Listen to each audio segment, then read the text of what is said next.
Hello everyone, কেমন আছেন সবাই? আশা করি সবাই খুব ভালো আছেন।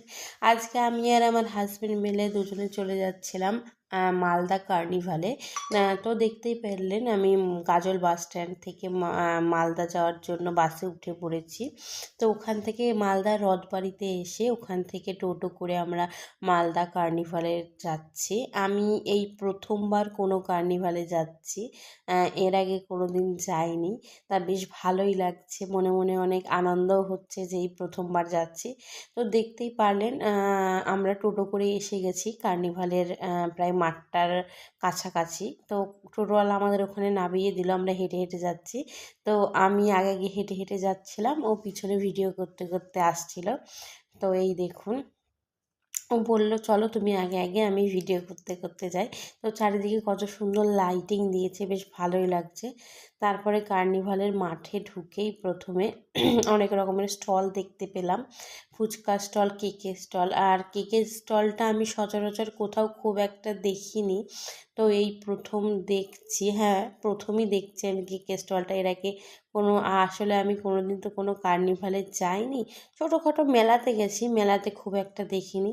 তো এইদিকে দেখতেই পাচ্ছেন কত রকমের জিনিসপত্রর দোকান, কানেরের দোকান, বেশ ভালোই লাগছে আমার দেখতে। তারপরে কত সুন্দর শোপিস রয়েছে এইদিকে, বেশ এটাও আমার দেখতে খুবই সুন্দর লাগছে।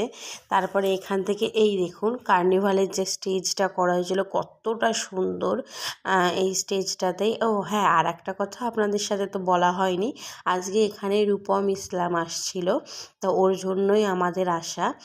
আমার হাজব্যান্ডের রূপম ইসলামের গান খুবই ভালো লাগে। তো এই দেখুন আমরা দুজনা একসাথে, কেমন লাগলো অবশ্যই জানাবেন। আর তারপরে এখান থেকে আমি কোথাও গেলেই আগে ফিশ ফ্রাইটা খাই, কারণ ফিশ ফ্রাইটা আমার দারুণ লাগে। তো এই দেখুন আমি এইদিকে ফিশ ফ্রাই খাচ্ছি, আমার হাজব্যান্ড আমাকে জিজ্ঞেস করছে ফিশ ফ্রাইটা কেমন, আমি বলছি দারুণ ফিশ ফ্রাইটা। তো ফিশ ফ্রাই খাওয়ার পরেই আমার চোখ গেল কাবাবের দিকে। তা আমরা দুজন মিলে ফিশ ফ্রাইটা খেয়ে নিলাম, খেয়ে নেওয়ার পর কাবাব খেতে গেলাম। কাবাব সেকশানে গিয়ে আমরা একটা কাবাব অর্ডার করলাম, যাই হোক আমি কাবাবটার নাম জানি না। তো কাবাব খাওয়া আমাদের কমপ্লিট। খাওয়া দাওয়ার পর এই দেখুন এদিকে স্টেজে ঠিক 8:30টারও পরে রূপম ইসলাম স্টেজে উঠে গেছে। তো বেশ ভালোই লাগছে। উনি 2টো থেকে 3টে গান করার পরে আমরা ওখান থেকে চলে এসেছিলাম, কারণ আমরা মালদা থেকে আমরা যে জায়গায় থাকি মানে গাজলে, ওখানে লাস্ট বাস 7টায়। তো আমরা ওখান থেকে 9টায় বেরিয়েছি, মালদা কার্নিভাল থেকে আমরা 9টায় বেরিয়ে মালদা রথবাড়িতে গেছি। তো ওখানে কোনো বাসই